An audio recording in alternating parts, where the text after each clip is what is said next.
안녕하십니까. 증시각도TV 시청자 여러분, 투자자 여러분, 그리고 우리 도기마을 여러분, 청취자 여러분 모두 반갑습니다. 사실 반갑다고 말하기가 참 어려운 그런 시간들이 지나가고 있습니다. 이런 날이 올 줄이야 라고 얘기할 수 있을 것 같은데요. 어쨌든 투자 인사이트, 그러나 오늘은 좀 가벼운 투자 인사이트, 그리고 다른 데서 보기 조금 어려운 그런 투자 인사이트 시간 갖도록 하겠습니다. 타이거 자산운용의 김영준 이사님을 모셔보겠습니다. 이사님 어서 오십시오. 예, 반갑습니다. 네, 반갑습니다. 이렇게 부르게 된 계기 중에 하나가 우리 타이거 자산운용의 이재환 대표께서 급하게 고객들한테 글을 써서 뿌렸는데 저희는 알잖아요. 네네네. 지금 상황이 어떤지 그 글을 읽어보면 네. 힘들구나. 네.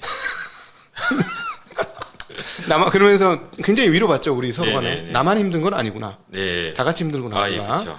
예, 그리고 사실 연초에 성적이 나쁘지 않았었어요. 그렇죠? 연초에 성적이 나쁘지 않았고 괜찮았는데 상당히 절절한 이야기, 눈에 빡 들어오는 그 이야기. 저희가 그동안에 연수익률로 손실을 본 적이 없었습니다만 이번에는 어쩔 수 없을 것 같습니다. 네. 예, 이런 얘기를 하셨어요. 그만큼 이제 저희 운영하는 입장들이 지금 굉장히 힘들고 유구무원이야. 그야말로 그렇죠? 입이 있어도 말을 못해. 변명하고 싶은 것들 좀 있고 조금 얘기하고 싶은 것도 있죠. 시장이 얼마나 빠졌는데요. 뭐 이런 얘기. 네네. 근데 우리는 얼마 빠졌어요. 뭐 이런 얘기 하고는 싶지만 사실은 할 수 없는 네네. 그런 입장이죠. 네. 그래서 오늘은 저희 운용자들끼리 우리 김영준 이사님도 적지 않은 자금을 운용하고 계시고 저도 마찬가지로 자금을 운용하고 있는 입장에서 운용자끼리의 대담으로 솔직 토크로 한번 진행해 보도록 하겠습니다. 태클 금지. 부정적 댓글 금지.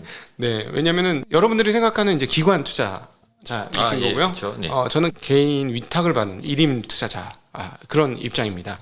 그러나 어쨌든 뭐 기관 투자자고 뭐건 우리한테 돈 맡긴 고객을 위해서 우리가 움직이는 거고 그분들을 통해서 우리가 또 먹고 살 수 있게 되는 그런 구조를 갖고 있는 입장인데 사실 요즘에 한 1년 최근에 1년 정도 수준 상황이면은 내가 이 일을 왜 했나 하는 생각이 조금 들죠. 네. 아니 뭐 힘든 구간이죠. 근데 개인 투자자였어도 네. 그리고 기관 투자자였어도 모든 투자자가 가장 힘들어하는 구간이죠. 지금은 저희도 이 방송을 보시는 분들도 사실은 뭐 다 같은 마음일 겁니다. 저는 그렇게 생각하고 있습니다. 네, 그렇죠. 힘든 구간입니다. 힘든 구간인데 진퇴양난의 구간이기도 합니다. 그렇죠? 네네네. 우리가 고민하고 있는 어려운 구간은 혹시나 위기가 올까 하는 거죠. 그 맞습니다. 네, 네. 혹시나 위기가 올까 이러다가 뭐 아직까지는 이것저것 앞뒤 전후 좌우 살피면 위기 올 것 같지는 않은데 혹시 이게 금융이라는 게 갑자기 전염이 되다가 전염 속도가 급격하게 우상향하는 사이클을 그리다 보니 2020년 우리가 코로나 때도 그랬잖아요. 네네. 아니 이게 무슨 전염병인데 무슨 난리가 나겠어 하는데 갑자기 금융기관들의 작은 경세, 달러 유동성 부족 하면서 실제로 2020년 중간쯤에 어떤 일이 벌어졌었냐면 그때 막 회복하는 과정에서 한국의 주요 증권사들의 부도설이 있었어요. 달러 유동성 부족으로 인해서. 네. 부도설이 아니고 실제로 위험했었습니다. 뭐 사실은 08년에도 국내 조선사들도 그때도 달러가 부족하니 뭐 이런 얘기 나오면서 그때도 또 사실 위기설 나왔었고 매번 사실 이런 금융이 어려워지는 시기마다 약한 고리들이 꼭 드러나고 그것들이 이제 실제 터지냐 안 터지냐 가지고 굉장히 이제 공포감도 조성이 되죠. 근데 사실은 뭐 지금 돌아보면 그때는 매우 좋은 매수기회였기는 했습니다만은 근데 이제 저희들 운영을 하는 입장에서는 그런 일이 오면 어떡하지 하는 고민이 상당하죠. 그럼요. 그건 당연히 고민해야 되는 부분이에요. 되게 애매한 상황이면 그렇다면 현금을 가지고 지금 위험 관리를 할 것이냐. 그것도 되게 골 때리는 상황이니까. 그건 그렇죠. 이 시청자분들은 좀 자주 듣는 표현은 아니실 텐데 저희가 흔히 얘기하는 다운사이드 리스크에 대해서 많이들 얘기하지만 업사이드 리스크란 말은 잘 안 쓰시긴 해요. 근데 업계에서는 자주 쓰시는 표현 중 하나잖아요. 그렇죠. 분명히 올라갈 수 있는 상황에서 주식을 안 들고 있는 건 굉장한 위험이다. 고객돈을 맡고 있는 상황에서 저희는 이제 업사이드 리스크라는 표현을 되게 많이 쓰는데 사실 양쪽 다 열려 있는 상황이죠. 다운사이드 리스크와 업사이드 리스크 다 열려 있는 상황입니다. 심리적으로는 다운사이드 리스크만 많이 보기 때문에 저희들의 경험상으로 봐서는 자 이제는 위로 보자 하는 입장이긴 한데 아까 말씀드렸듯이 금융이라는 게 급변하는 성향을 갖고 있어서 문제가 일어날 수 있어서 그걸 경계는 하는데 고민이에요. 이제 이 정도 얻어맞은 상황에서 금융 리스크가 발생을 하면 그럼 포지션 풀 거야? 골 때리는 상황이에요, 그쵸. 진짜. 맞습니다. 왜냐하면 금융 리스크가 와서 예를 들어서 한국까지 금융 리스크가 오려면 정말 대대적인 금융 리스크가 와야 된다는 얘기고 네네.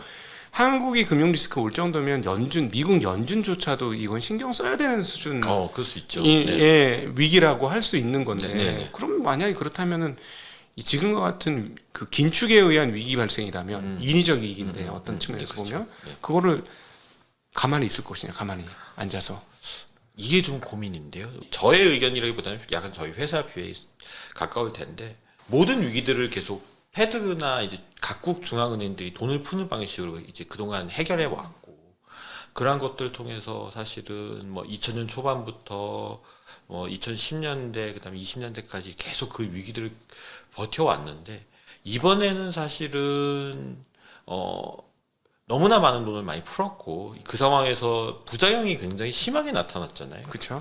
그 상황에서 또 한 번 위기가 왔을 때 또 돈을 풀어서 코로나 이거를 또 해결하고 다 덮고 갈 수 있겠느냐. 이번은 조금 패드가 도와주지 못할 수도 있겠다. 이게 저희 회사의 뷰이기도 하고 굉장히 공감 가는 이제 각국의 그 투자자들 중에서 조금 굉장히 이제 시장을 잘 보시는 분들도 이런 얘기를 하고 계시고요. 그래서 이런 부분 때문에 저희도 사실은 이번 하락이 만만치는 않을 수 있다. 매번 하락이 만만치는 않지만 이번 하락은 이러한 부분에서 만만치 않을 수 있겠다라는 생각을 좀 갖고 있습니다. 그래서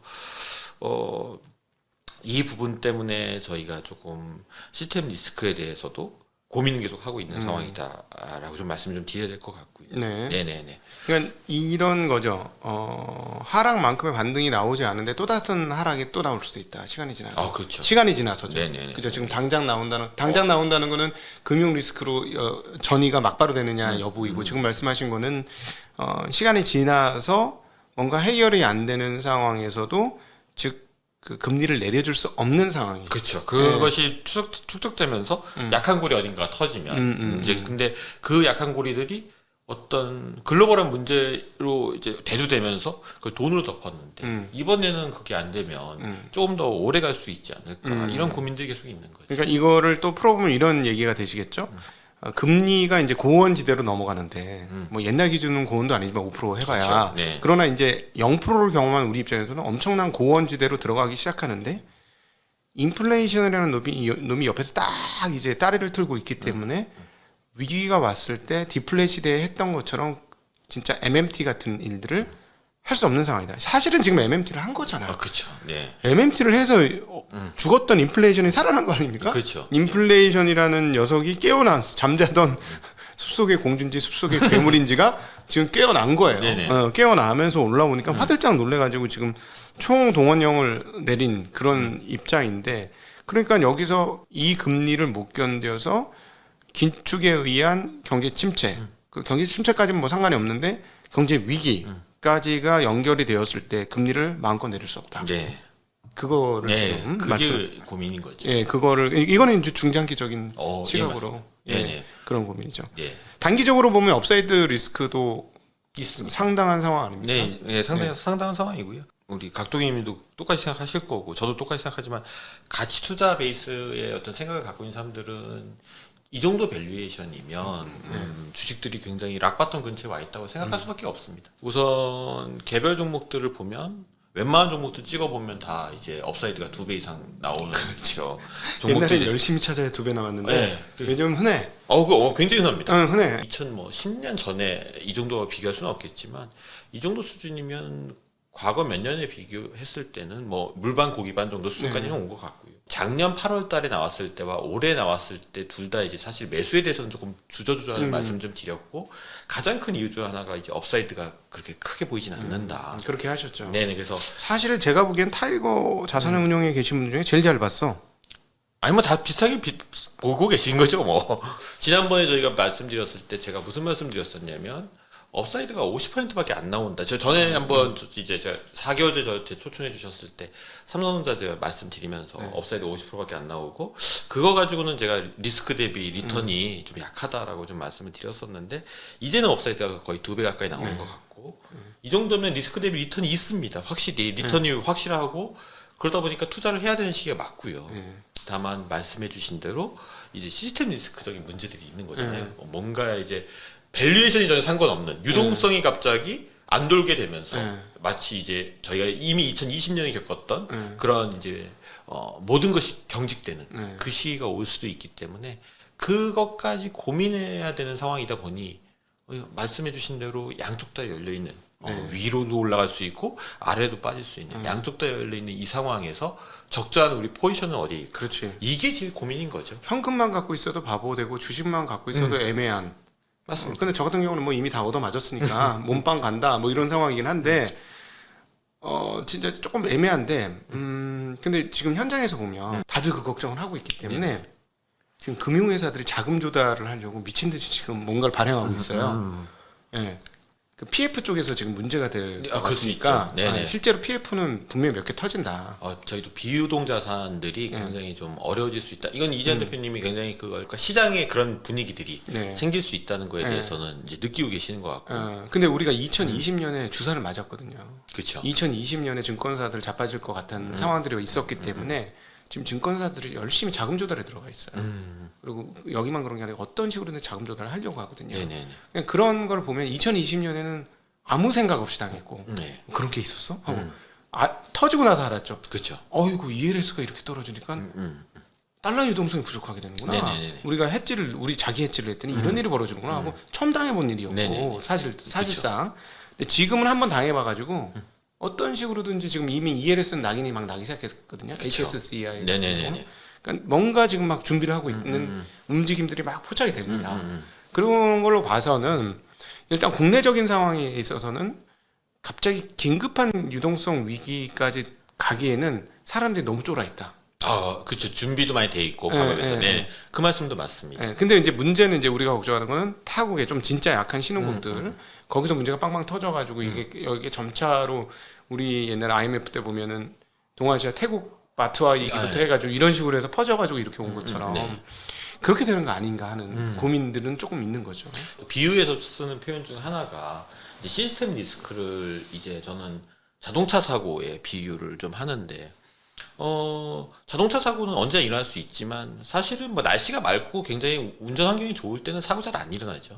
근데 이제 흔히 이제 손해보험사들이 이제 사고 나는 그 포인트들 날씨가 안 좋아져. 예를 들어서 눈이 온다든지 이럴 때 눈이 오면서 갑자기 길이 이제 굉장히 이제 빙판길로 바뀌어버리면 사고 날 확률이 굉장히 높고 실제로 사고 많이 나잖아요.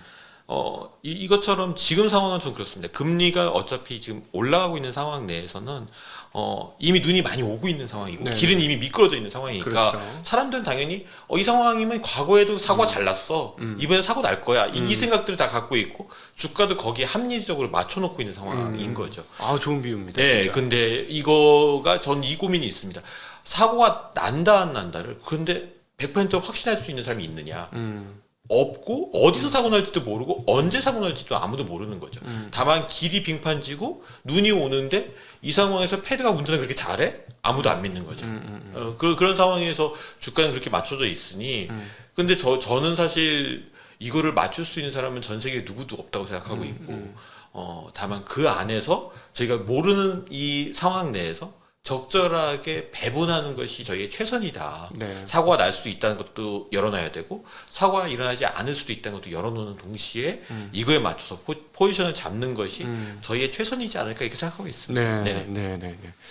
그래서 표시를 좀 그렇게 구축을 하려고 하시는 거죠? 예, 그렇게 하려고 지금 계속 노력하고 있고 그동안 저희가 이제 올해 초부터 지금까지 계속 그걸 유지하려고 계속 노력해 왔습니다. 그래서 지난번에도 말씀드렸듯이 저희가 내 포지션이 그 연초에는 뭐 내수로 한 40% 정도 포지션을 잡고 있다가 5월부터 뭐 한 8, 9월 이럴 때는 내 포지션이 평균은 20% 정도까지 내려갔었어요. 펀드 기준으로 계속 조심했던 거고요. 넷 포지션이라고 하는 것은 네이키드 온리 롱 온리로 환산했을 때 20%만 뭔가 자산을 들고 있다라는 거고 나머지는 현금이 있다는 거고 예를 들어 롱숏을 하게 되면은 50% 주식, 50% 주식 롱, 30% 주식 숏을 하면 20%만 노출돼 있기 때문에 되죠. 예, 20%만 노출되어 있다. 네트로 이렇게 얘기를 하신 겁니다. 네네. 네. 그래서 네. 뭐 결국은 이제 주식이 얼마만큼 노출되어 있느냐의 퍼센테이지인데 굉장히 이제 적게 주식의 어떤 그 노출도를 굉장히 낮춰놓은 상태였었고요. 다만 이번 달 들어서 저희가 이제 내 포지션을 조금 올려놓은 상황이고요.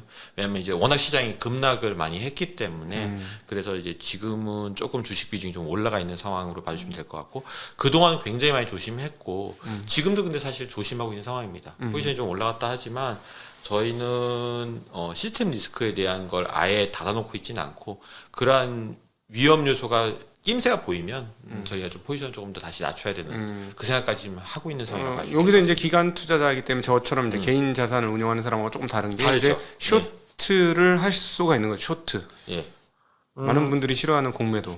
공매도도 네. 가능하고요. 근데 사실 지금 공매도는 거의 불가능하고요. 왜냐하면 저희가 이제 가장 좋아했던 이제 숏 포지션은 주로 미국 주식 지난번에도 말씀드렸지만 숏 포지션이었고 특히 이제 나스닥에 굉장히 많이 올라온 비싸있던 거? 주식들의 숏 포지션을 굉장히 좋아했는데 이미 다들 아시겠지만 미국 주식도 다 너덜너덜해졌어. 네, 너덜너덜하죠. 지금 이미 50% 빠졌습니다. 50% 빠진 종목들에게 숏을 또 한다. 이건 사실 쉽지 않습니다. 그래서 이제 숏 포지션은 저희가 좀 쉽지 않고요. 뭐 그다음에 저희가 주로 이제 썼던 전략들 중에 하나가 이제 시장 숏, 뭐 이래서 선물 매도 같은 거였는데 그것도 이제 시장도 좀 많이 내려와 있어서 좀 쉽진 않아서 저희가 할 수 있는 부분들은 뭐 현금을 좀 마련한다든지 풋 형태의 옵션 형태의 어떤 상품들을 조금 매도를 해?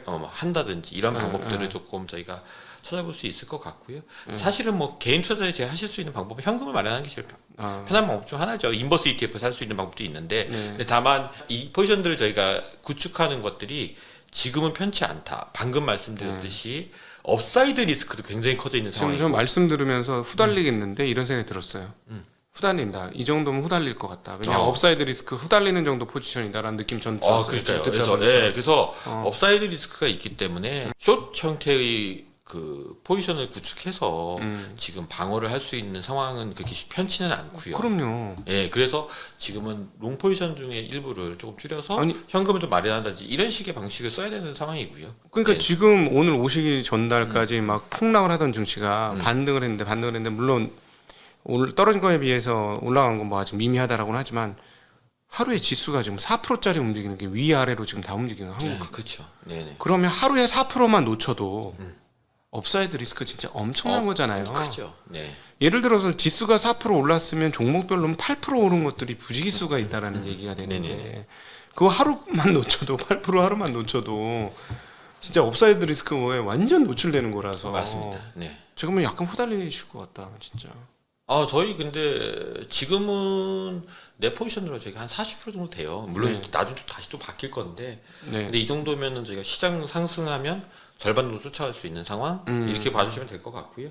6월 달까지는 시장이 계속 빠질 거라 생각을 했었고 6월 달에는 내부적으로 좀 의견이 좀 갈렸었습니다. 내부적으로 더 빠질 수 있다. 왜냐하면 시장은 계속 금리를 올리고 있는 상황에서 쉽지 않은 매크로 상황이었으니까 당연히 어려울 수 있다고 생각했고요. 저 같은 경우에는 이제 조금 시장에 대해서 이미 항복선언이 한번 나왔기 때문에 반등할 수 있을 것 같다고 생각했었는데 실제로 이제 반등을 했었고 지난 6월달, 6월달이죠. 미국 시장 말씀하시는 거죠? 미국 시장도 그렇고 사실 국내 시장도 조금 이제 그때는 조금 살짝 반등을 했었고, 근데 지금은 여전히 그 변한 게 없습니다. 지금 여전히 앞에서 말씀드린 대로 시장의 종목들은 굉장히 싸지만 또 경기 침체와 혹시 모를 시스템 리스크에 대한 게 계속 열려 있는 상황이어서 여전히 현재 진행형이고 그러다 보니 이제 저희도 그거에 맞춰서 사실 조심스러울 수밖에 없는 상황이고요. 지금도요. 예, 그래서 여전히 지금 뭐 주식을 조금씩 더 담고 있고 주식을 담아야 될 시기는 무조건 맞습니다. 그런데 담는 속도의 문제에 대한 고민이 좀 있는 것 같아요. 네. 어떤 고민 속에 있으신지 충분히 느낌이 오고 고민을 정말 많이 하고 있구나 하는 생각이 정말 들고 잘해 오셨으니까 잘할 것 같은데 이게 요즘 장은 변동성이 크니까 예를 들어서 2,600 정도까지 단박에 회복을 했다. 아니면 2,400까지 단박에 회복을 했다. 네네네. 근데 그러고 나서 또 빠져. 뭐 그런 상황들. 뭐 또 그때부터 완전 박스권으로 가. 너무 힘들죠. 네, 그렇게 될 가능성도 지금 되게 높잖아요. 변동성이 굉장히 클 겁니다. 그러니까, 양쪽 다 열려 있어서. 그러니까 이게 참 그 내 포지션을 어느 정도 들고 가는 것도 어떤 부분에서는 굉장히 좀 부담도 많이 될 것 같아요. 내 포지션 자체도 부담이 될 것 같아요. 그래서 이게 사실은 아니, 손실률이 없으면 상관이 없는데 손실률이 올해는 안 날 수가 없는 상황이었으니까. 그렇죠. 손실률을 안고 있는 입장에서는 지수가 올라왔을 때 등골이 오싹한 게 굉장하지 않을까 하는 생각이 들어요. 당연히 그건 당연합니다. 당연하고요. 실제로 저희가 6월 달부터 뭐 7, 8월까지 반등할 때 시장이 굉장히 세게 반등했는데 저희는 이제 포지션은 굉장히 계속 조심스럽게 만들고 있는 상황이어서 못 쫓아갔죠. 뭐 그럴 때는 굉장히 저희도 오싹한데 근데 이제 여전히 이제 시장에 대한 저희의 이제 뷰는 여전히 똑같았기 때문에 이제 버텼던 거고요.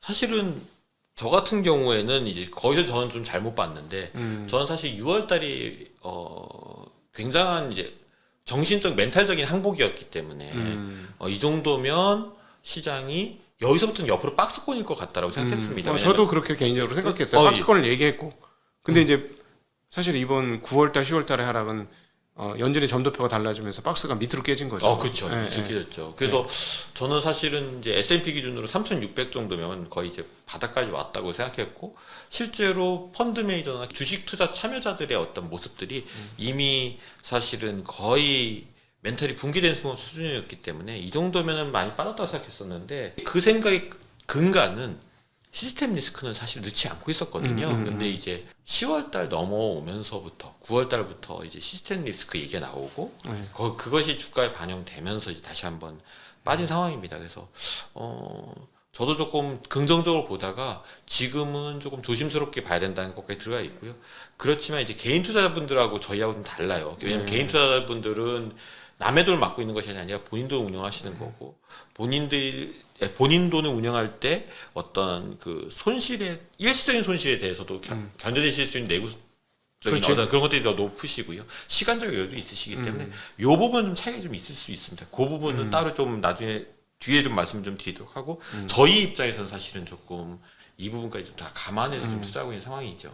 그러니까 결국은 지금 우리가 이제 이번 6월 달에 이후에 반등을 했다가 9월, 10월 달에 빠지는 과정에서 점도표의 변화가 제일 큰 영향을 미친 것이고 점도표의 영향은 두 가지죠.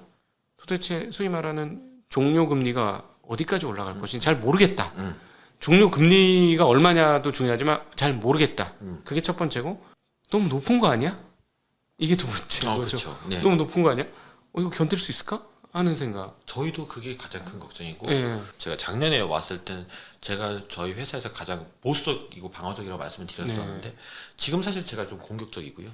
이제 들으시는 분들은 저희 하우스 뷰랑 이제 저의 뷰가 따로 이제 그렇죠. 생각이 다르다는 걸 조금 말씀드려야 되니까 이제 저희 하우스 뷰는 이제 대표님도 그렇고 오종태 이사님도 그렇고 약간 비슷하신 부분들은 이 정도까지 고금리가 올라가면 기준금리 5% 육박하면 어느 경제 주체가 쉽게 견딜 수 있겠느냐. 뭐 예를 들어서 여러분들이 아파트 사시는데 10억 대출을 받으셨는데 대출 이자를 8%씩 내라, 10%씩 내라. 그러면 연간으로 뭐 8천만 원, 1억을 내고 견딜 수 있는 분들이 없으시잖아요. 급여를 그렇게 받으실 수가 없으니까 대부분들. 이러한 상황에서 이 고금리 상황 안에서 견딜 수 있는 경제 주체가 있을까? 그렇다면은 눈이 오는 정도 수준이 엄청 눈이 오는 폭설이고 이 정도 수준이면 이 정도 수준에서 사고가 안 나는 것이 쉬울까에 대한 고민도 있는 거죠. 그래서 회사의 하우스 뷰는 조금 더 조심하자인 것 같고 저는 사실은 눈이 오고 있고 눈이 굉장히 많이 날리고 있지만 사고가 안 날 가능성이 아예 없는 것도 아니니까 저는 약간 열린 결말로 양쪽을 열어놓겠다고 생각하고 포지션 짜야 된다고 생각하고 있는데 그럼에도 불구하고 확률적으로 사고 날 확률이 좀 높아져 있는 거는 너무나 이제 저도 오래 시작을 겪다 보니까 제 생각에는 차가 없어요. 차도 없어요. 맞습니다. 차가 없어. 운행자들이 줄었어 확실히. 그러니까 그러니까 의외로 빨리 갈 수도 있어 도착지에. 그 말씀도 맞아요. 의외로 빨리 전혀 예상 안 했는데 도착지에 혼자 먼저 가 있을 수 있다. 그럴 수 있죠. 사고가 안 나면. 도로에 나왔는데 아무도 무주공사냐 아무도 없어. 위험한데 근데 달려도 가. 네, 그럴 수도 있는 상황. 맞습니다. 그래서 네. 그게 아까 얘기했던 업사이드 리스크와 네. 다운사이드 리스크가 다 열려 있는 그런 모습이라고 보면 될 것 같고요. 근데 앞서도 말씀하셨지만 6월달 이후로 항복 선언이었다는 건 저도 그거 많이 느꼈는데 이 정도 심리도면 반등을 하는 게 맞지. 그렇죠. 그래서 지난번에 이제 사실 7, 8월에 이제 반등을 했는데 네. 이제 생각을 그동안 사람들이 안 했던 이제 이 시스템 리스크에 대한 우려가 정말 다시 불거지니까 그거에 맞춰서 지금 가격을 합리화 시켜 놓은 것 같고요. 지금은 딱 그 수준까지 맞춰놨다고 생각합니다. 시스템 리스크가 발생하지 않으면 주가가 오를 수 있고 아니면 빠질 수 있고 딱 근데 그 선에 딱 맞춰서 주가는 굉장히 합리적인 상황이라고 보고 있고 이런 상황이면 이게 바닥일까에 대한 고민도 또 있어요. 네. 근데 여기서 이제 변수가 연준이죠. 그렇죠. 그리고 연준의 심리를 움직이는 건 두 가지 요소라고 저는 생각해요. 인플레이션도 그렇지만 시장, 주식 시장의 가치. 이것도 분명히 연준의 마음을 움직일 것 같은 거예요. 네네네. 여기서 너무 많이 오르면 연준의 점도표는 또 올라갈 수도 있다. 그렇죠. 네, 기대 인플레이션을 자극을 하면서 그러면은 뭐냐면 아주 그 서로 간에 부의 그 뭐라 그래야 돼요? 피드백 공간이 만들어진 것이다. 주식 시장과 금리의 부의 공간이 만들어진. 주식 시장이 좋으면 금리가 더 올라갈 수 있고. 그러니까 이게 조금 골 때리는 지금 좀 그쵸. 상황인 것 같아요. 누군가 망해야만 연준이 편해지는 그런 상황이죠. 그렇죠. 그리고 이제 또 따지고 보면 반등할 때 보니까 이거 돈 많네 아직 여전히. 그게 사실은 시장뿐만 아니라 소비에서도 보여주는 거잖아요. 그러니까요. 물가가 안 내려가잖아요. 돈 많네. 특별히 미국은 도대체 재정을 얼마나 썼길래 아직도 사람들이 주머니에 돈이 있는 거야? 저는 이런 생각조차 들었어요. 비트코인 12,000불까지 떨어져야 되나 보다. 어쨌든 버는 거 아니야. 초기 투자자들. 지금도 여전히 꽤 많이 버는 엄청 분들이 벌었죠. 있으니까 주머니에 아직 실탄이 많고 실제로 우리 현장에 가보면 부동산 시행을 끝낸 사람들은 지금 주머니가 꽉 차 있거든요. 네, 맞습니다. 언제든지 쏠 수 있는 실탄이 있어서 떨어지기만 해라 하고 노리고 있는 사람들도 의외로 또 굉장히 많거든요. 지금. 그 실제 통계로 미국에서 이제 보조금을 푼 다음에 가계에 있는 이제 그 누적 저축액을 저희가 통계를 봤는데 굉장히 많이 쌓여 있습니다. 물가가 오르고 금리가 올라서 그쪽으로 돈이 결국은 이제 빠져나가고 있지만 워낙 많은 돈을 풀어서 다 그걸 쟁여놓고 있는 상황이다 보니까 이게 시간이 웬만큼 흘러가지 않으면 쉽게 이 상황이 끝나지는 않을 수 있다. 그래서 만만치는 않은 시장이라고 생각하는 게 이제 어쨌건 이 전 세계 투자자들의 공감대가 이제 형성되고 있는 상황인 것 같습니다. 그러니까 오를 때 이번에도 봤지만 굉장히 빠른 속도로 치고 올라가고 폭도 적지는 않고 이번에 절반까지 한번 되돌렸지 않습니까? 네네네네. 야, 30% 깨진 시장이 절반을 그냥 되돌려 버리는 한 달 만에 괴력을 보여줬고 빠질 때는 또 무섭게 빠지고 지금. 그렇죠. 만약에 또 반등했는데 또 그렇게 빠른 속도로 올라가면 또 연준이 태도를 바꿀 것이고 그러면서 또 다시 빠질 것이고 뭐 이런 지금 가두리에 갇힌 느낌. 이게 저는 가두리에 갇혔다는 느낌이 그렇군요. 굉장히 많이 들거든요. 위에가 계속 막혀 있죠. 위에는 확실히 막혀 있어. 네. 밑에는 약간 열려 있는데 떨어지면 사고 싶어 하는 세력이 또 상존해 있어. 네. 지금 이런 골 때리는. 그렇죠. 예. 그 결국 그걸 받아줄 수 있는 사람들이 만약에 없어지는 상황, 정말 누구나 패닉 매도를 해야 되고 그걸 받아줄 수 있는 사람들이 없어지는 순간이 시장 바닥일 수도 있죠. 네. 만약에 정말 시장 바닥이 아직 안 왔다고 한다면 그게 최악일 것 같아요. 저희가 상상했습니다. 한국은 좀 그런 것 같은데. 네. 이미 한 번씩 왔죠. 네. 아니 한국은 지금 보니까 수급이 못 받으셨던데. 네. 물량은 못 받아내. 네, 맞습니다. 네. 사실 뭐 글로벌하게 지금 자주 그런 현상들이 지금 계속 나스닥도 그렇고 나타나고 있죠. 저희 진짜 편하게 얘기하고 있거든요. 그래서 여러분들한테 이게 도움이 될지 모르겠습니다만은 도움이 되실 거예요. 네. 운용자들의 실질적인 속마음, 속토론이다.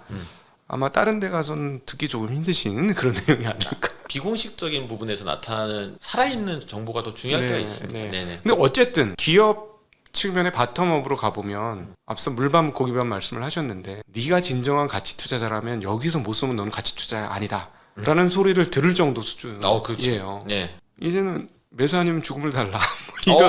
이런 표현 이제는 죽자고 달리는 거지 뭐 이런 분들이 굉장히 많아졌어요. 네네. 그러니까 과거에 보면 결국은 이제 부채가 너무 많기 때문에 우리가 이렇게 당한 거야라고 결론적으로는 표현할 수 있지만 네. 우리가 예상했던 것보다 부채가 너무 많아서 금리를 생각보다 너무 많이 올려야 되는 이런 상황에 우리가 봉착했어. 이렇게 정리해 볼 수는 있지만 사실 개별 단어로 봐보면 과거에면 이 정도에도 지르지 못하는 사람이라면 너는 가치 투자자로서 너는 자격이 있는가? 할 정도의 가격으로 많이 떨어진 게 참 맞습니다. 많죠. 네네네. 제가 주식을 이제 99년에 시작을 했고 대학생 때 2001년에 이제 닷컴 버블을 만났고 네. 그 닷컴 버블 이후에 폭락장을 만났다는 말씀을 그때 한번 잠깐 드렸었는데 닷컴 버블 때 재밌었던 건 코스닥 주식들은 엄청 올라갔는데 코스피 주식은 하나도 못 올라갔어요. 그리고 나서 이제 새로운 기술이나 이런 종목들이 뭐 롯데그룹을 이겼네, 현대차 시총 기준으로 현대차를 이겼네 이런 얘기가 나오고 인터넷 무료 전화만 가지고 그 아이템만 가지고 엄청나게 올라갔던 새로운 기술이 이제 막 폭락하고 이제 시장이 무너지는 이제 국면을 만났는데 저는 그때 이제 가치 투자자에 막 이제 입문하고 있는 시점이어서 그래 저건 당연히 버블이니까 꺼져야 되고 거꾸로 가치 투자 종목들은 이제부터 올라가겠다. 그래서 밸류에이션 너무 싸다. 그래서 제가 이제 주식 처음 시작하는 입장에서 이제 밸류에이션 싼 걸 찾아서 샀어요. 그 대표적인 게 그 당시 기억으로 이제 롯데삼강. 기억나시는지 모르겠지만 지금은 없어졌습니다. 왜냐면 롯데 제과에 아마 합병이 됐을 거고 그 종목을 샀던 이유는 이제 퍼가 2배였어요. 심지어 이제 히트 상품이 그 당시 히트 상품이 지금 다들 모르실 텐데 거북이라는 아주 유명한 아이스크림 히트 상품이 있었습니다. 네네. 브랜드가. 네. 제가 이제 좋아했던 종목 중 하나는 이제 한섬을 그 당시 좋아했었는데 네. 지금도 있죠 한섬을. 네. 예, 시스템이라는 의류를 이제 브랜드를 내놓고 연 20%씩 성장을 하는데 퍼가 5배예요. 그래서 피터렌즈가 얘기하는 그 종목이다. 이 정도 성장 속도에 이 정도 낮은 퍼면 엄청나게 좋은 회사다. 그래서 제가 그것들을 샀는데 그걸 사고 난 다음에 제가 그 종목에서 30%인가 50%인가의 손실을 봤습니다. 그 낮은 가격에서. 네네. 드리고 싶은 말씀은 그 당시에 왜 저희가 손실을 받냐에 대한 고민을 해보면 낮은 밸류에이션에도 불구하고 유동성이 빠지면은 그 종목들조차도 그 당시에 결국은 닷컴 버블이 꺼지면서 고평가됐던 주식들도 유동성이 빠지면서 하락했지만 낮은 종목, 이미 밸류에이션이 낮아 있는 종목들도 유동성이 시장에서 빠져나가면서 주저앉아서 그렇죠. 말도 안 되는 밸류에이션이 만들어졌거든요. 그 구간이 있느냐 없느냐는 방금 아까 계속 말씀드린 누누이 말씀드리는 시스템 리스크로 인해서 한 번 더 충격이 있느냐 그거와 똑같은 현상이었었고 네. 그 현상을 한 번 더 겪어서 저는 굉장히 고통스러웠는데요. 그리고 나서 재밌는 거는 그 다음 사건입니다. 사실은 그 고통을 겪고 난 다음에 저는 사실 돈을 못 벌었습니다. 왜냐면 지쳐서 돈을 못 벌었는데 네. 그리고 나서 1년 정도 굉장히 어려운 그렇지. 장을 그때 겪었잖아요. 2002년까지 쭉 홍보장이었습니다. 2001년 9월 11일 9.11 네, 테러가 날 때까지 시장은 계속 횡보장이었고 네. 이 퍼 200짜리가 옆으로 계속 기어갔고요. 그렇죠. 저는 분노에 너무 이제 힘들어서 분노에 이제 아이스크림 구매를 했어요. 롯데 삼강이 이렇게 쌀 수는 없다. 맛있는 아이스크림이다. 라면서 제가 구구 크러스터를 이만큼 사놓고 계속 퍼먹었습니다. 야, 좋은 주식이야. 그런데 그런데 이제 그리고 나서 1년이 지나고 난 다음에 그 다음부터 다시 시장이 오르기 시작했잖아요. 그렇죠. 올랐는데 진짜 이제 그때는 말도 안 되는 밸류에이션의 종목들이 다 올랐고 그때 사실 가치 투자의 저희가 알고 그렇죠. 있는 한국의 유명한 가치 투자자라는 사람이 그때 탄생했죠. 탄생. 그때 돈을 벌었잖아요. 제가 드리고 싶은 말씀은 분명히 이 시장 지금 분위기는 제가 손실을 볼 수도 있어요. 주식 사면 무조건 손실 볼 확률이 굉장히 높고요. 근데 1년에서 2년을 보시면 무조건 또 수익이 나는 구간이잖아요. 그 조율을 맞춰야 되는 상황인 거죠. 그러니까 결국 그 타임렉을 어떻게 매니지먼트 하냐가 지금부터는 승부다. 그런 측면에서 네. 기관보다 개인이 편하죠. 편하죠. 지금 완전 편하지 그런 측면에서. 저희는 그걸 못 하잖아요. 저희는 뭐 중간중간에 이 변동도 잡아내 보려고 해야 되고 사실 이게 조금 신의 영역에 가까운데도 불구하고 저희는 해야 되고 그렇게 해서 저희가 조금이라도 어떻게 수익을 좀 회복시키려고 노력을 해야 되는데 개인자분들은 뭐 한 30% 손실 보면 저처럼 아니요, 그 회사 제품 사셔서 쓰면서 좋은 회사야라고 하면서 견디실 수 있는 거죠. 네. 그러니까 사실은 업사이드 리스크도 기관한테는 상당한, 개인들은 그 말씀하신 것처럼 위로 2배 이상 올라갈 것이 많기 때문에 지금 30% 정도의 밑공강을 만들어 놓고 견디면 기회는 많다. 그럼요. 그것들에 대한 것들만 어느 정도 컨트롤 하셔야 되는 거죠. 전에 개인 투자자들한테 투자 방법을 하나 조언해달라고 해주셔서 제가 그때 그 말씀 드렸을 거예요. 시장이 보통 약세장이 30에서 50% 빠진다. 그래서 제가 아까 2100 말씀하셨을 때 저희가 고점이 3,300이었나요? 네. 거기서 딱 50% 하면 네. 대충 그 정도 나오잖아요. 30에서 네. 50% 나오면. 그래서 이번 약세장이 오면 2,100일 수도 있겠다. 사실 1,800도 생각했었어요. 반 정도 빠지면은 뭐 그 정도 어느 선이겠다 이렇게 생각을 했었는데 사실은 저는 그래도 그걸 뭐 제 생각이지 그걸 뭐 바로 믿을 수는 없는 거니까요. 어찌됐건 실제로 거의 그 근처까지 왔고 네. 이미 약세장이 왔죠. 네. 근데 이제 그때 조언 드리기를 뭐라고 말씀드렸었냐면 시장이 30% 이상 빠지기 시작하면 그때부터 약세장이 시작이고 약세장에서 그냥 시장을 사셔도 수익은 나신다라는 말씀 드리면서 다만 바닥이 언제인지 모르니 1년에 거쳐서 분할 매수하시면 무조건 수익 나실 겁니다. 그래서 지금은 분할 매수하지 마세요라고 제가 그때 분명히 8월 달에 작년 8월 달에 찾아보시면 나옵니다. 뭐. 네. 그래서 작년 8월 달에 그 말씀을 드렸는데 지금이 딱 그 시기죠. 결국 타임라인을 관리하시는 게 제일 핵심이니까 지금부터는 누구도 바닥을 모르고 결국 수익은 내야 되는 상황이고 그렇다면 제일 좋은 방법은 분할 매수하시는 방법이 제일 좋습니다. 그래서 결국은 분할 매수를 하시면서 꾸준하게 사 모으시면서 기다리신다면 지금부터는 정말 수익을 낼 수 있는 좋은 시기다. 중간에 이 손실을 보시거나 이렇게 평가액 자체가 마이너스 날 수는 있지만 좋은 종목을 못 고르시겠다면 시장 전체를 사신다면 분명히 1년에서 2년 후에는 굉장히 좋은 결과가 나오실 거다. 이렇게 말씀드릴 수 있을 것 같아요. 네, 예. 네. 그렇습니다. 되게 일반적인, 저희들끼리는 일반적인 생각이죠. 그렇죠? 그 너무나 다양한 생각이고 네. 제일 사실 쉽게 돈 버는 방법 중 하나잖아요. 네네. 그러니까 지금까지 현금을 들고 있으신 분들한테는 찬스죠. 그렇죠. 찬스가 온 거예요. 네. 만약 말씀하신 대로 1,800? 뭐 무너질 수도 있죠. 하루에 150포인트도 빠질 수 있는데 뭐 저점에 그렇죠. 네네. 마지막 변동성이 클 때는. 그런데 보통 그 지수를 얘기하는 사람 치고 제가 보기엔 그 바닥에서 주식 못 잡거든요. 뭐 그렇죠. 네. 네, 지금부터 잡을 준비를 해놓고 지금도 잡고 1,800 깨지면 더 잡고 네. 이렇게 돼야 되죠. 네, 그렇게 가격 분할을 네. 하실 수도 있고, 아예 그냥 기계적으로 그냥 가셔도 네. 되고. 근데 실제로 그렇게 마음을 먹어도요, 지수가 떨어지면 손이 안 나갑니다. 무조건 기계적으로 하셔야 됩니다. 네. 네. 이건 내가 인간이 아니야라고 생각할 정도로 네네. 정해진 금액에 딱딱딱딱 누르지 않으면 내가 뭔가를 잘할 수 있어라고 생각하시는 순간 못 하실 거예요. 네네. 절대 바닥에서 손 안 나가죠. 안 나가죠. 네. 그래서 저도 사실은 그래서 일부러 주식을 사는 경우도 있어요. 제가 손이 안 나갈까봐 네. 그걸 이겨내기 위해서. 네. 제가 사야 되는 어떤 전체 포지션이 있으면 그 중에 5%라도 일부러 사는 거죠. 그래야만 제가 행동을 하면서 고민할 수 있으니까요. 네. 네. 그렇습니다. 아마 6개월 정도 후에 저희가 본다면 모르긴 몰라도 6개월보다 한 1년 있으면 거의 확실할 것 같고 6개월 정도 있어도 그때 우리가 그런 얘기를 잘한 것 같습니다라는 얘기를 하게 되지 않을까? 그럴 가능성이 높죠. 예. 그런 생각이 좀 듭니다. 그래서 한 6개월 뒤에 한번 또 보시는 걸로 그렇게. 예, 알겠습니다. 그래서 오늘 했던 거를 좀 기억을 해주시고 이 얘기가 6개월 뒤나 1년 뒤에 어떻게 적용이 되는지 한번 살펴보시면 좋을 것 같아요. 어찌되었건 이제는 시장을 사도 되는 영역이긴 한데 제 생각에는 네. 그러니까 선택을 좀 잘해야 되지 않을까. 그럼요. 네. 그건 뭐 언제나 그랬지만 네네. 지금부터는 더한 게 금리가 높은 상황에서 거기에 적응하는 기업과 적응 못하는 기업들의 구분이 좀 분명히 될 것 같고 네네네. 그리고 좀 이상한 흐름들도 많이 나올 것 같긴 하거든요. 네. 그러니까는 뭐냐면 그야말로 테마성의 흐름들. 한국 같은 경우는 미국은 어떨지 모르겠지만은 그런 흐름들이 지금 이미 몇몇 종목 이상한 종목들이 있잖아요. 네. 말도 안 되는 종목들이 있는 것처럼 그런 흐름도 나올 수 있지 않을까? 그래서 어떤 사람들은 그거 현혹되다가 남의 제밥되고 끝날 수도 있을 거고 그래서 종목 선별에 특별히 주의를 좀 했으면 좋겠다 싶은데 이사님께서는 요즘 어떤 쪽을 더 많이 보고 계시는지? 예.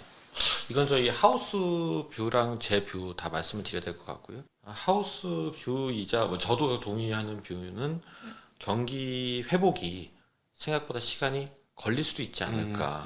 전에 비해서. 네. 왜냐하면 이제 저희가 금리가 오르고 난 다음에 아주 이제 높은 금리 상태를 오래 유지할 수 고원 상태라고 저는 고원 상태, 표현합니다. 예. 고원 상태로 고위 평탄면 예, 지리학 시간에 배웠던 그런 형태로 이제 유지될 수 있을 것 같은데 그렇게 되면 사실은 당연히 경기의 회복은 굉장히 더딜 수밖에 없고 이런 상황에서 저희는 또 수익을 내야 되는 상황이잖아요. 그러다 보니까 경기 민감주들을 살려고 한다면 시간이 많이 걸리는 종목들인데 사야 되는 거니까 당연히 그거에 대한 저한테는 베니핏이 있어야 되는 거죠. 그렇죠. 그래서 결국은 경기 민감주는 리턴이 커야 된다. 네. 그게 기본적인 생각이 엄청 써야 된다. 네, 엄청 써야 된다. 네. 그래서 정말 헐값에 대해 주셔야 된다라는 생각이 좀 있고요. 그렇지 않다면 결국 이걸 견디려면 구조적인 성장을 하는 종목을 좀 사시는 게 좀 낫지 않을까. 네. 이게 저희 하우스 뷰입니다. 저희 그래서 생각하는 거는 경기에 덜 영향을 받으면서 꾸준히 성장을 하는 종목인데 요즘 같은 상황 때문에 좀 밸류에이션이 좀 싸진 종목들 이런 종목들을 좀 네. 보려고 하고 있고요.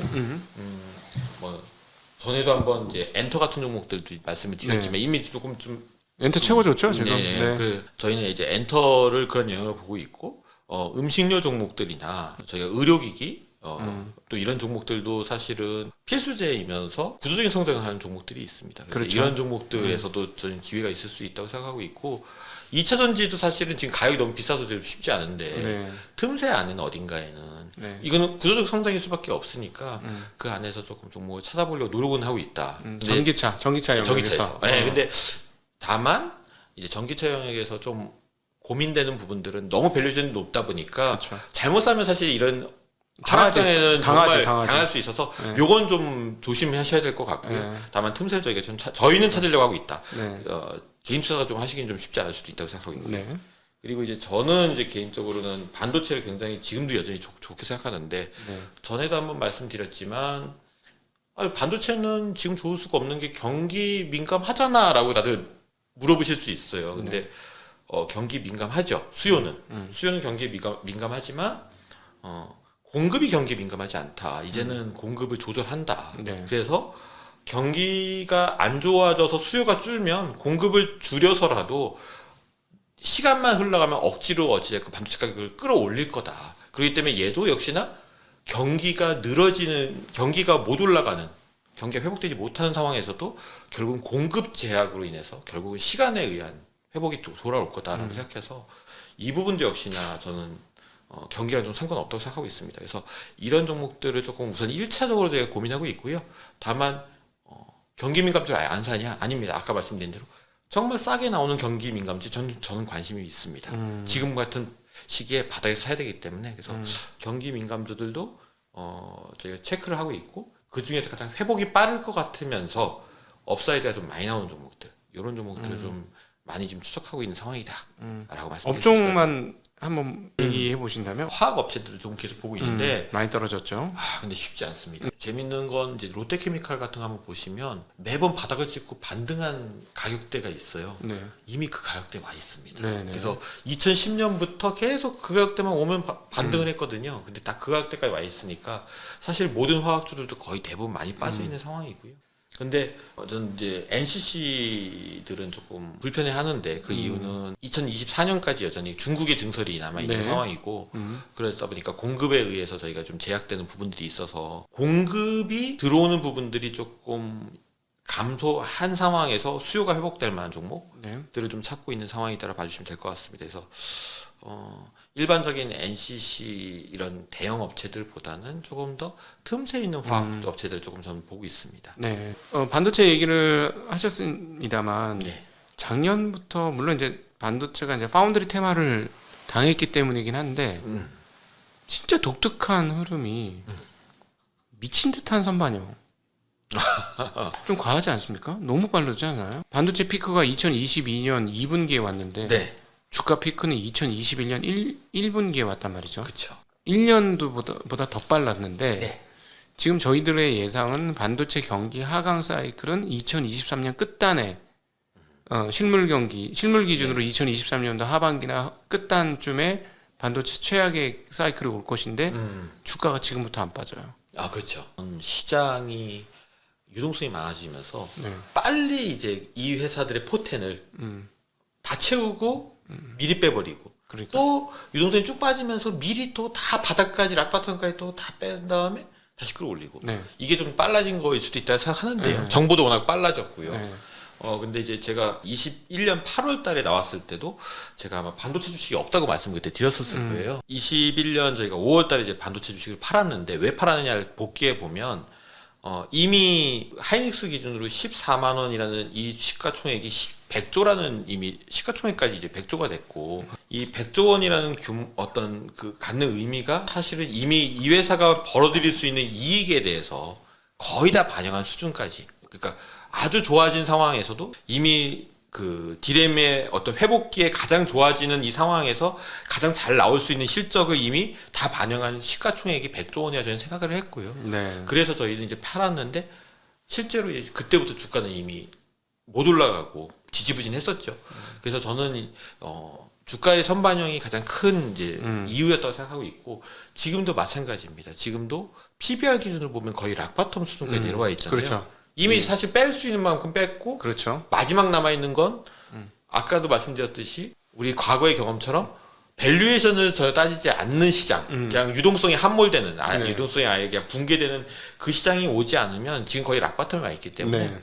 예, 지금 수준에서는 오히려 반등하는 게 맞다라고 생각하고 있습니다. 다만 뭐 당장 그 반도체 경기가 회복될 수 있는 상황은 아니잖아요. 네, 그렇죠. 그래서 주가가 뭐 지금 당장 바로 V자로 상승하기는 어렵고 시간을 좀 제법 둬야 되겠지만 네. 장기적으로는 결국은 반등해서 올라가지 않을까 네, 이렇게 네. 생각하고 있습니다. 네, 그러니까 굉장히 저는 이번에 반도체를 떨어지는 과정에서도 보고 지금도 보면 이제 막 재고가 증가했는데 아 그렇죠. 이제 막 재고가 증가했는데 주가는 다 떨어져 있어. 네. 아, 그러니까 뭐 역실적이 시작이 되는데 주가는 바텀이야. 근데 이번이 조금 재밌는 거는 네. 반도체 경기도 네. 정말 짧은 시간에 갑자기 네. 안 좋아졌어요. 맞아요. 저희 증시각도의 TV가 반도체 열심히 하는 TV거든요. 그렇죠. 저는 매매는 많이 안 했지만 네. 많이 갖고 있지는 않았었지만은 반도체를 하는 입장에서 보면 대담을 하다 보니까 회사의 이야기를 듣는데 1분기까지도 회사에서는 너무 좋다 그런 거예요. 아 그럼요. 네. 당연히 그럴 수밖에 없는 너무 거죠. 좋은데 왜 시장에서 호들갑이야라고 네. 제조업체들이 얘기했고 2분기까지도 그런 얘기를 했어요. 2분기 네네. 초반까지도. 네네. 근데 2분기 실적 발표할 때 되니까 재고가 늘었습니다. 이렇게 네네. 딱 얘기가. 네. 딱 3개월 만에 확 뒤집힌 거예요, 상황이. 맞습니다. 와, 이게 굉장히 놀라운 일이었구나, 이번에. 그러니까 재고 증가 폭도 어마무시하게 지금 짧은 다시, 시간에 폭발적으로 올라왔죠. 폭발한 거죠. 네네.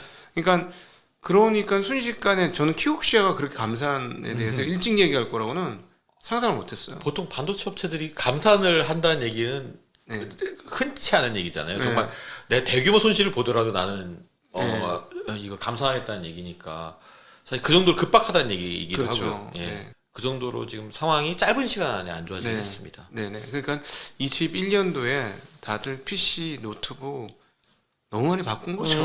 너무 많이 바꾼 거예요. 너무 많이 바꿨고 그 다음에 이제 저는 이제 기업들의 태도도 갑자기 바뀌었다고 생각하는데 유동성을 회수해가는 어떤 이 중앙은행들의 정책들이 나타나면서 이 글로벌 경제 심상치 않을 수도 있겠구나라는 걸 주식시장에 참여하고 있는 투자자들도 느끼지만 기업가들도 다 맞아. 느끼시고 3프로TV에서도 최태원 회장님이 나오셨더라고요. 그래서 저는 이제 어찌됐건 하이닉스를 투자하거나 이제 자주 매매하는 사람의 입장에서 한번 들어보고 싶어서 들어봤는데 미중 무역 분쟁도 굉장히 지금 격화되고 있고 글로벌하게도 사실은 그동안 세계화였는데 이제 탈세계화의 시대로 가고 있다 보니 너무 변수가 많아졌고 우리가 중국에 있는 공장을 못 돌릴 수도 있고 뭐 이런 얘기를 하시면서 모든 시나리오를 ABC를 쭉 열어놓고 다 그거에 대해서 대응하는 거에 대해서 우리는 가고 있다라고 얘기하시더라고요. 그러니까 결국 불확실성이 엄청나게 높아져 있는 상황에서 이 기업가의 고민이 느껴졌는데 그게 단순하게 하이닉스뿐만 아니라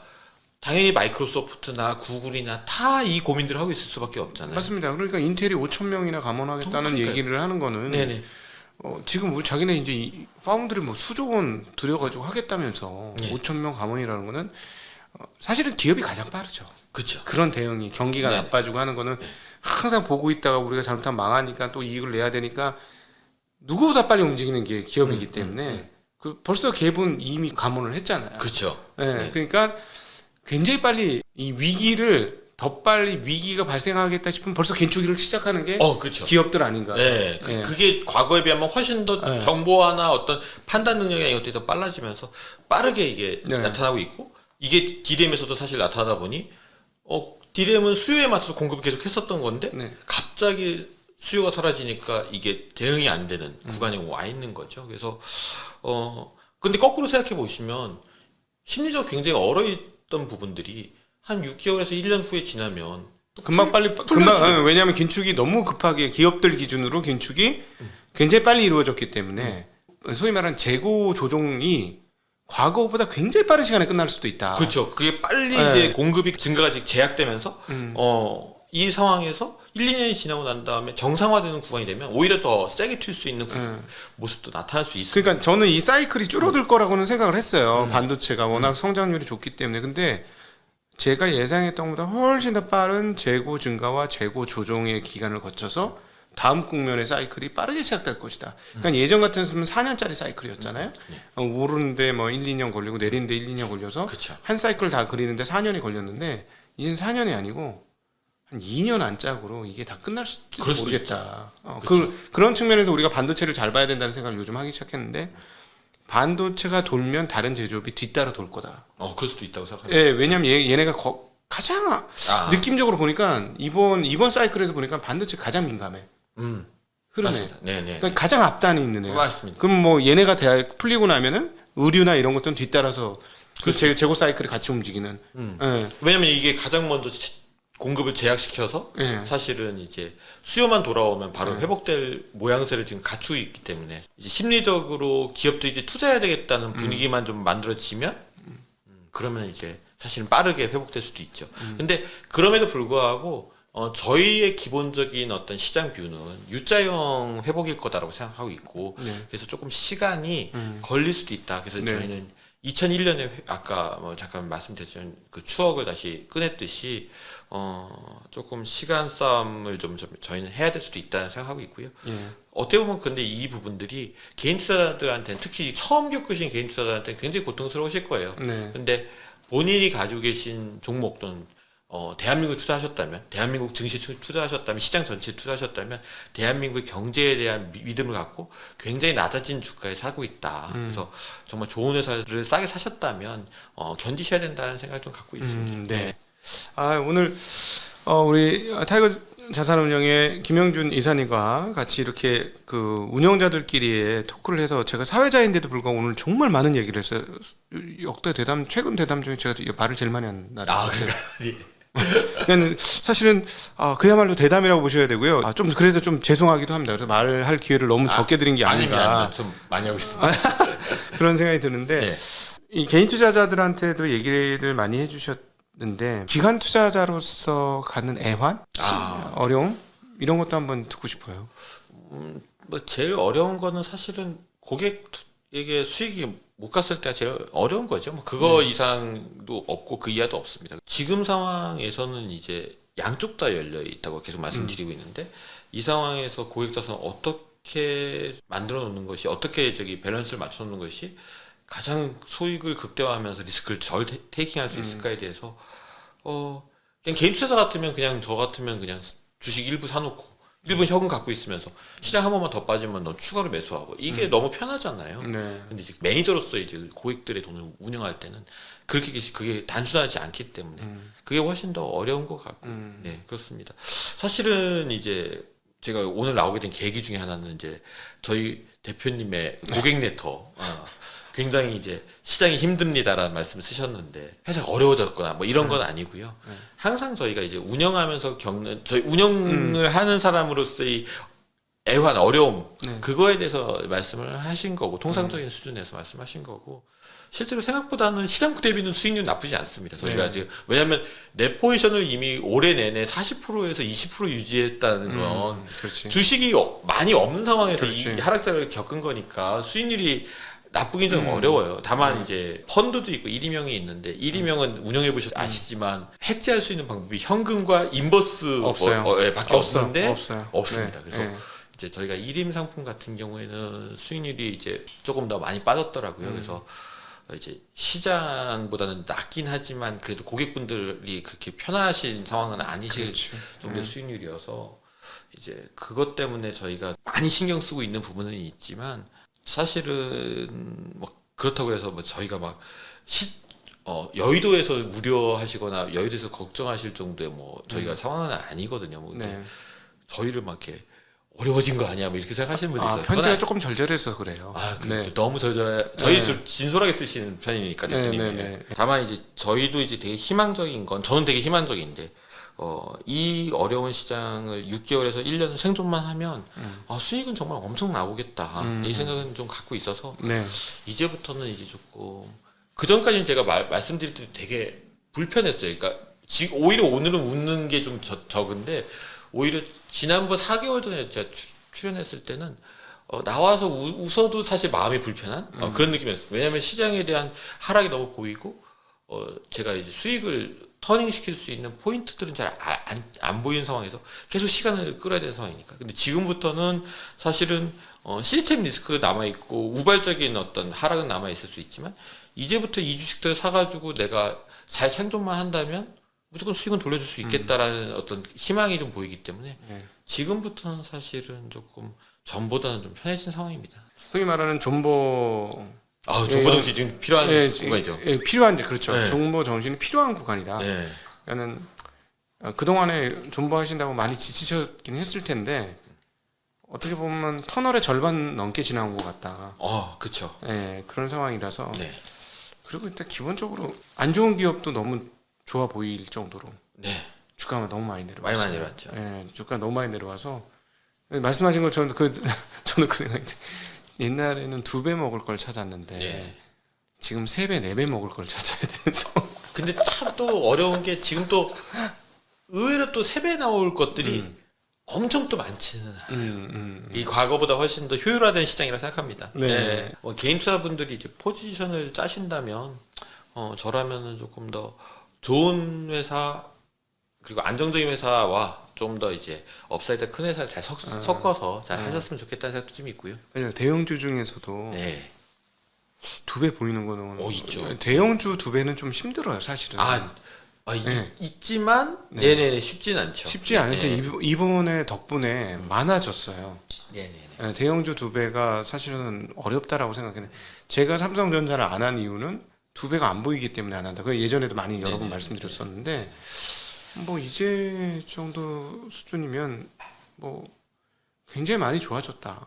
대형주 중에서 삼성전자 아니더라도 조단위 회사들 중에서 2배 올라갈 수 있는 주식들이 이제 보이기 시작한다. 네네. 그거는 사실 조금 이례적인 평상적인 일은 아니에요. 제가 그쵸. 보기에는. 그게 다 사실은 지금 현재의 시스템 리스크에 대한 어느 정도 반영 네.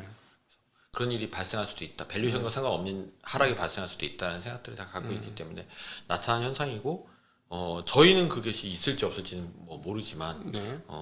어찌됐건 이 우려가 있을 때 일부 주식 사고 우려도 터져서 정말 그 주가가 하락한다면 또 사고 네. 이런 전략이 최선이다. 네. 근데 쌀 때 안 사면 언제 사겠느냐. 그렇죠. 누가 요 다음 국면에 최고 수익률을 낼 것이냐, 오늘이 저점인지 내일이 저점인지 잘 모르겠으나 저점에서 주식 제일 많이 갖고 있는 사람이 물론 이제 종목 선택이 잘 돼야 되기, 기업 선택이 잘 돼야 되긴 하겠습니다만 이론적으로 보면 여기서 주식 포지션이 제일 많은 사람들이 업을 제일 많이 먹는 거죠. 그렇죠. 예, 그거는 뭐 이론적으로 당연한 얘기니까. 네. 앞에서 말씀드렸듯이 이 어떤 시간의 관리가 지금은 굉장히 중요한 이제 핵심 포인트가 될 거다. 그래서 양을 채우되 어떤 스케줄로 양을 채울 거냐, 주식의 포지션 얼마만큼 어떤 속도로 채울 거냐, 그게 필요한 구간인 것 같고요. 그래서 그거를 이제 6개월일지 1년일지 요 사이 어딘가일 텐데 그 사이 안에 주식들 포지션을 채우는 어떤 전략들을 잘 짜셔야 된다. 네. 예. 3번 나온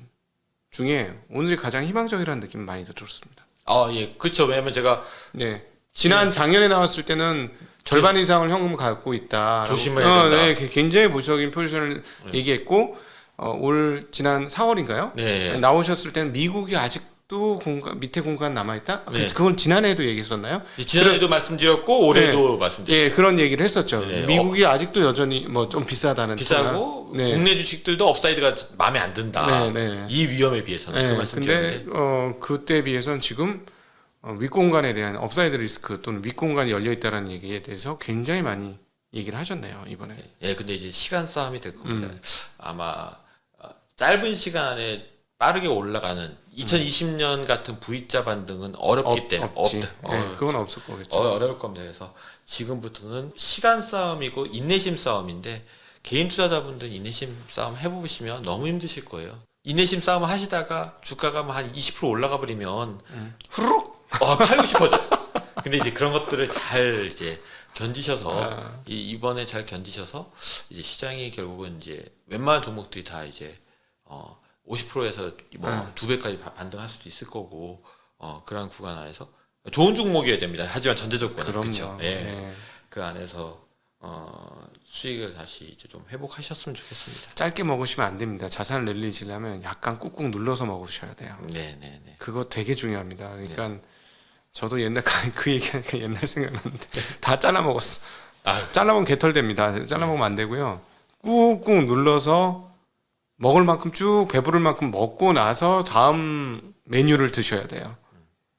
내 메뉴가 나쁘지 않은 메뉴라면 다 먹고 먹어야지. 2젓가락 뜨고 나서 아씨 다른 메뉴가 더 맛있어 보여 하고 옮겨 타시면 제대로 아무것도 못 먹는 그런 상황이 발생할 수도 있습니다. 네. 제 경험담입니다. 이건 너무나 많은 주식을 내 손에서 떠나보내고 올라가는 걸 봤기 때문에 사실은 시스템 리스크는 발생할 가능성도 많이 높아지는 건 사실입니다.